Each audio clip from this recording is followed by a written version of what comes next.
सैयद अहमद कबीर रिफाई रहमतुल्लाह ताला अलैह, ये सिलसिला रिफाइया के शेख हैं। आला हजरत रहमतुल्लाह अलैह ने इनकी बड़ी तारीफ लिखी है फतावा रज़विया में। मिस्र के अंदर सिलसिला रिफाइया और शाज़िलिया, बहुत सारे लोग इस सिलसिले में मुरीद हैं। सैयद अहमद कबीर रिफाई इतने बड़े सूफी थे कि मेरे मुस्तफ़ा करीम सल्लल्लाहु अलैहि वसल्लम के रोजे पर हाजिरी देने गए। नबी पाक की बारगाह में हाथ दुआ करें, अल्लाह हम सबको वहां हाजिरी नसीब फरमाए, अल्लाह हम सबको बार बार ये मौके अता फरमाए। सैयद अहमद कबीर रिफाई हाजिरी देने गए तो जब नबी पाक के गुम्बद पे पहुंचे तो कहने लगे, या रसूलल्लाह मैं कब्र देखने नहीं आया, मैं तो दीदार करने आया। हुजूर ये तो ज़ियारत में करता रहता था, दीदार करने आया। ये कह के रोने लगे। इतनी देर रोए कि मेरे मुस्तफ़ा करीम ने अपना दस्ते मुबारक कब्र से बाहर निकाल दिया, हाथ मुबारक बाहर आया। 10,000 लोगों ने देखा। कितने लोगों ने? अब यहां भी लोगों को शक होगा जी कैसे बाहर आया, तो बुखारी सुना देता हूं, मसला जरा हल हो जाए। मस्जिद नबी की तामीर हो रही थी। तामीर तो कहते हैं कि दीवार नहीं, तामीर करते वक्त ना एक दीवार गिरी, ये बुखारी के लफ्ज है। दीवार गिरी तो एक पैर बाहर आ गया। पैर को देखा तो कहते हैं हाथ रखते थे तो उसमें बिल्कुल ऐसे था जैसे खून साइडों पे हो गया, बिल्कुल जिंदा। शोर हो गया कि ये नबी पाक का कदम मुबारक है, हुजूर का। बहुत सारे लोग इकट्ठे हुए, उलमा को बुलाया, पैर देखा तो कहने लगे नबी पाक का नहीं, ये तो सैयदना फारूक आजम का है। जब ये कहा ना फारूक आजम का है तो फिर एक शोर उठा कि ये हाल है उनके गुलामों का, तो सरकार का आलम क्या होगा। ये हाल है उनके गुलामों का तो फिर सरकार का आलम। ये बुखारी है। तो जिंदा है वल्लाह, तो जिंदा है वल्लाह, मेरी चश्मे आलम से चुभ जाने वाला। सैयद अहमद कबीर रिफाई इतने बड़े, नबी पाक सल्लल्लाहु अलैहि वसल्लम ने दस्ते मुबारक बाहर निकाला, 10,000 लोगों ने देखा। किसी ने हजरत सैयद अहमद कबीर रिफाई से पूछा कि बाबा इतना बड़ा दर्जा, इतना बड़ा मकाम कैसे मिला?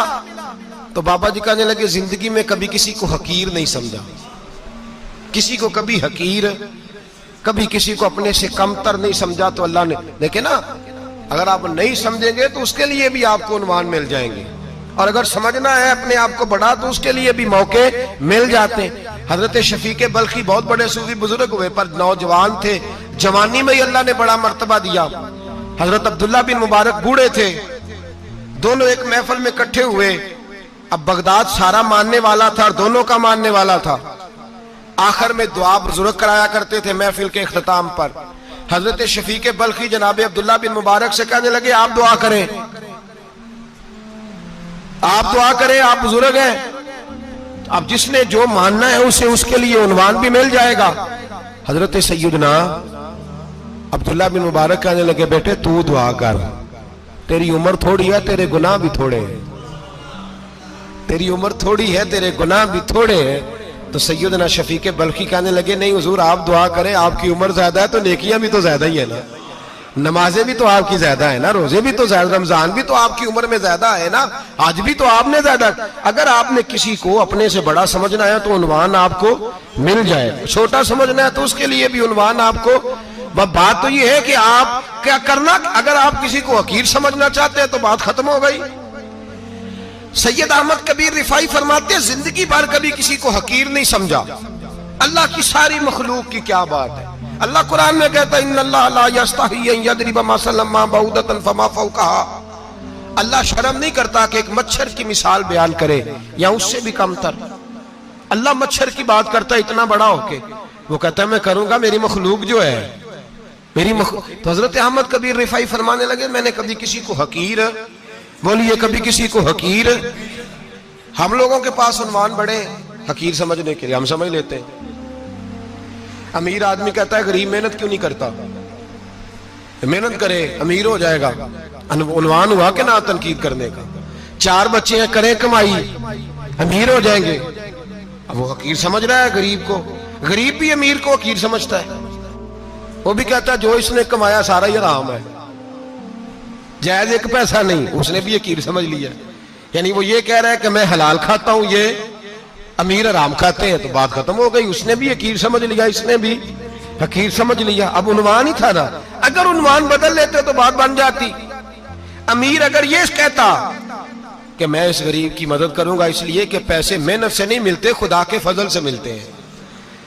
तो वो ये ना कहता कि ये मेहनत करता तो आगे चला जाता। और गरीब अगर समझता इस बात को तो ये ना कहता अमीर सारे हराम ही खाते हैं। वो कहता भाई रब ने जो मेरे लिए पसंद किया मुझे दिया, जो इसके लिए पसंद किया इसे दिया, बात खत्म हो गई, झगड़ा खत्म। उन्वान तो मिल जाएगा आपको, मुस्बत भी और मनफी भी। तो अच्छी बात नहीं कि मुस्बत इख्तियार करें। सैयद अहमद कबीर रिफाई कहते मैं गुजर रहा था, एक दिन मेरे साथ ऐसा हुआ कि मैं गुजर रहा था खेत के अंदर से, इधर भी पानी था इधर भी पानी था। होता है ना पानी पानी होता है फसलों में कई दफा। कब होता है ज्यादा पानी? नहीं, जो कद्दू करी है जी, वो जब कद्दू करते हैं ना तो दोनों जाने पानी भरा होता है ना जी, वो ट्रैक्टर भी पानी में चलता है। मैं पेंडू हूं ना, मुझे ज्यादा पता है क्या हालात होते हैं।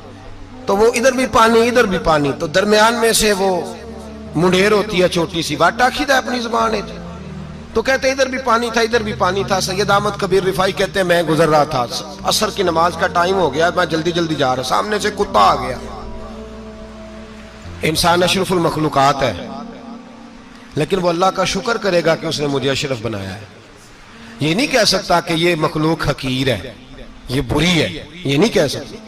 शुक्र करे कि मुझे अल्लाह ने अशरफुल। सैयद अहमद कबीर रिफाई कहते कुत्ता आ गया सामने से। अब कुत्ता आया तो मुझे जल्दी थी, कुत्ता भी भीगा हुआ था। अब मेरा दिल करे कि कुत्ता नीचे उतरे तो मैं गुजरूं, कुत्ता खड़ा है कि ये साइड पे हो तो मैं गुजरूं। कहते हैं देर हो गई तो मुझे डर लगता था, मैंने कभी कुत्ते को भी नहीं झिड़का था, कभी कुत्ते को भी, अपनी इतनी हैसियत ही नहीं, झिड़का ही नहीं कभी किसी को। आप फरमाते हैं देर हो गई तो मैंने कहा या अल्लाह, हजरत सैयद अहमद कबीर कहते हैं मैंने कहा या अल्लाह इस कुत्ते को जुबान ही दे दे, मैं इसे कुछ समझा ही दूं, इसे जुबान ही दे दे, तू तो कादर मुतलक है, उसे जुबान दे दी। तो मैंने कुत्ते से कहा नीचे उतर जा, मैंने नमाज पढ़नी है। तो कहने लगा बाबा जी आप उतर जाए, आप उतर जाए, आप उतर जाए, मैं क्यों उतरूं? तो सैयद अहमद कबीर रिफाई कहते हैं मैंने उससे कहा कि बात यह है कि मेरे ऊपर नमाज फर्ज है, तेरे ऊपर फर्ज नहीं, तो मैंने नमाज पढ़नी है। अगर मैं खेत में उतर गया तो कीचड़ है, मेरे कपड़ों को मिट्टी लग जाएगी, पता नहीं पानी पाक है कि नापाक है, तो तू उतर जा, तेरे ऊपर नमाज नहीं फर्ज, तो मुझे जाने दे। तो सैयद अहमद कबीर रिफाई कहते हैं उसने ऐसी बात की कि मेरे ऊपर वजब तारी हो गया। कुत्ते ने बात की तो मैं कांपने लगा। राती जागे शेख सदावे, राती जाग दे कुत्ते, तैथों उत्ते मालक दा दर मूल न छड़ दे, भावे मारो 100 जुत्ते, तैथों उत्ते वो एक बुरकी दा कदर पछानन, भावे मालक हो मन सुत्ते, तैथू उत्ते रुखा सुखा खा, दिने जा रुखा विच सुत्ते, ते तैथू उत्ते उठ बुलिया चल यार मना ले, नहीं ते बाजी लै गए नहीं कुत्ते। उठ बुलिया चल यार मना ले, नहीं ते बाजी लै गए कुत्ते, ते तैथू उत्ते।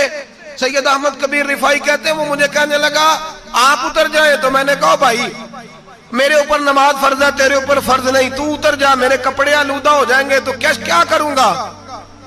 तो कहते हैं उसने बात की तो मैं घबरा गया और छलांग लगा के मैं खेत में उतर गया। मुझे कहने लगा बाबा जी कपड़े अगर आपके कीचड़ से आलूदा हो गए तो पानी से साफ हो जाएंगे, और अगर मुझे हकीर जान के आपका दिल आलूदा हो गया तो 7 समुद्रों से भी साफ नहीं होगा, कपड़े पानी से धुल जाएंगे, और दिल अगर तकब्बुर से आलूदा हुआ तो 7 समुद्रों से भी सही हो सकता ना ना ना। हकीर नहीं जानना, ना मौलवी को, ना सूफी को, ना दरवेश को, ना खेत में काम करने वाले को, ना पट्टे पे मजदूरी करने वाले को, ना गाड़ी का शीशा साफ करने वाले को, ना तेल डालने वाले को, ना किसी को हकीर ना जान, ना किसी के हाल पे तंज कर, ना किसी के गम का मजाक उड़ा, वो जिसे चाहे जैसा नवाज दे। ये मिजाज लुत्फ रसूल है।